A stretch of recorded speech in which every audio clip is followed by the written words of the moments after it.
मीरा को अपने बगीचे में समय बिताना बहुत पसंद था। उसने प्यार से कई फूल लगाए थे, उन्हें रोज पानी देती और उनकी खूबसूरती को निहारती। चमकीले गेंदा, नाजुक गुलाब और रंग-बिरंगे डेज़ी के फूल हर सुबह उसका स्वागत करते थे। लेकिन एक पौधा उसे समझ नहीं आ रहा था, वह चमेली की बेल, जो उसने महीनों पहले लगाई थी। उसमें अब तक एक भी फूल नहीं खिला था। एक शाम मीरा उदास होकर अपने बगीचे में बैठी थी।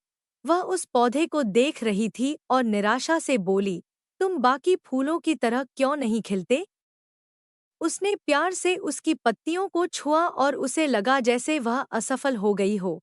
मीरा की चिंता को देखकर उसकी माँ पास आकर बैठ गईं और मुस्कुराते हुए बोली, धैर्य रखो, मीरा। कुछ फूल अपने समय पर ही खिलते हैं, तुम्हें बस इंतजार करना और देखना होगा।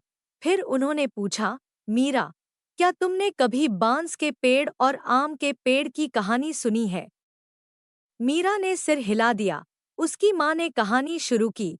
एक घने जंगल में एक विशाल आम का पेड़ था, जिसकी शाखाएं मीठे, सुनहरे फलों से भरी थी। वहीं पास में एक पतला बांस का पौधा खड़ा था, जो धीरे-धीरे लंबा तो हो रहा था, लेकिन उसमें कोई फल नहीं लग रहे थे। आम के पेड़ ने बांस का मजाक उड़ाते हुए कहा, मुझे देखो, लोग मेरे मीठे फलों को पसंद करते हैं। चिड़िया मेरी शाखाओं पर बसेरा बनाती हैं और यात्री मेरी छाया में आराम करते हैं। लेकिन तुम्हारे पास न फल है, न फूल, बस पतली सी खोखली डालियां। बांस मुस्कुराया और बोला, हर चीज का अपना समय होता है मेरे दोस्त। समय बीतता गया और एक दिन कुछ गांव वाले जंगल में आए। उन्होंने आम के पेड़ की प्रशंसा की, लेकिन उन्होंने आम के फल तोड़े बिना बांस के डंठलों को काट लिया। आम का पेड़ हैरान रह गया। कुछ महीनों बाद आम के पेड़ ने देखा कि बांस का उपयोग सुंदर घर, मजबूत पुल और यहाँ तक कि संगीत बजाने वाली बांसुरी बनाने में किया गया था। तब उसे बांस की बात याद आई, हर चीज का अपना समय होता है। आम के पेड़ को समझ में आ गया कि सफलता सबसे पहले या सबसे प्रसिद्ध होने में नहीं है, बल्कि यह जानने में है कि आपका मूल्य सही समय पर चमकेगा। मीरा ध्यान से सुन रही थी। उसने मुस्कुराते हुए पूछा, तो मेरी चमेली की बेल भी बांस की तरह है? उसकी माँ ने सिर हिलाया, बिल्कुल।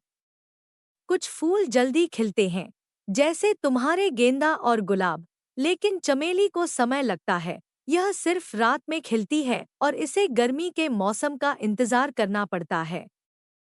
सिर्फ इसलिए कि कुछ चीजें देर से होती हैं, इसका मतलब यह नहीं कि वे सुंदर नहीं होंगी। मीरा ने अब चमेली के पौधे को नए नजरिए से देखा। उसने मुस्कुराकर कहा, तो मैं इंतजार करूंगी।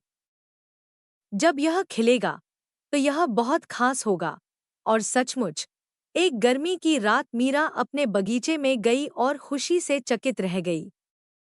चमेली की बेल पर नाजुक सफेद फूल खिले हुए थे और उनकी खुशबू से पूरा बगीचा महक रहा था। उसे समझ आ गया कि बांस की तरह चमेली का भी अपना समय था चमकने का। वह दौड़ती हुई अपनी माँ के पास गई, जिन्होंने उसे गले लगाते हुए कहा, देखा, हर चीज अपने सही समय पर होती है, बस धैर्य रखना जरूरी है। उस दिन के बाद मीरा ने कभी चिंता नहीं की कि कोई चीज देर से हो रही है। उसे विश्वास हो गया कि जैसे उसकी चमेली खिली, वैसे ही हर चीज अपने सही समय पर होगी। नीति, हर किसी की अपनी यात्रा होती है और सफलता सही समय पर ही मिलती है।